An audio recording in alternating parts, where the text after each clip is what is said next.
Imagine a situation wherein your one of your loved ones are in a critical condition and there is a dire need for a vital organ, such as heart, kidney, or liver, to save that person's life.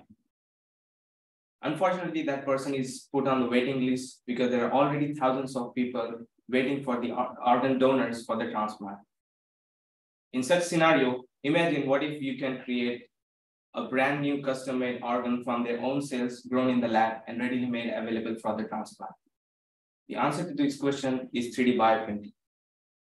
3D printing in general, as we already know, is a revolutionary technology, and it's already changing the way we create different objects, right from tools to toys, from prototypes to even body parts. It's a part of the process known as additive manufacturing, wherein we create different objects by adding material in layer by layer fashion. There are two ways to do this. One, you can simply extrude the material, like squeezing the toothpaste out of the tube, or you can deposit the material in a drop-by-drop manner. Droplet-based printing shown here has better control and accuracy. In a typical droplet-based printing, the droplet can interact with the surface differently. It can spread initially, then recoils, and keeps repeating itself until it reaches an equilibrium position. My thesis is about studying this behavior and figuring out what different process parameters affect the overall 3D printing. I use computers to capture this phenomena. It's like making a movie of falling droplets. To check if my computational model works, I then use my simulation results and compare it with experiments.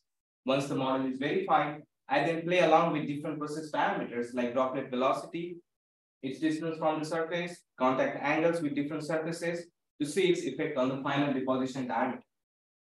This will help me predicting the final resolution of the printing. The resolution is the finest thickness with which we print the material.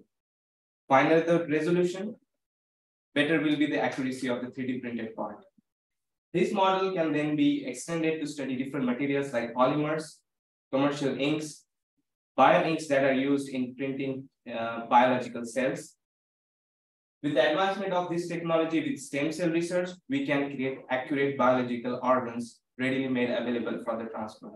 With this, there will be no more waiting for the organ donors in the list in the future. Thank you.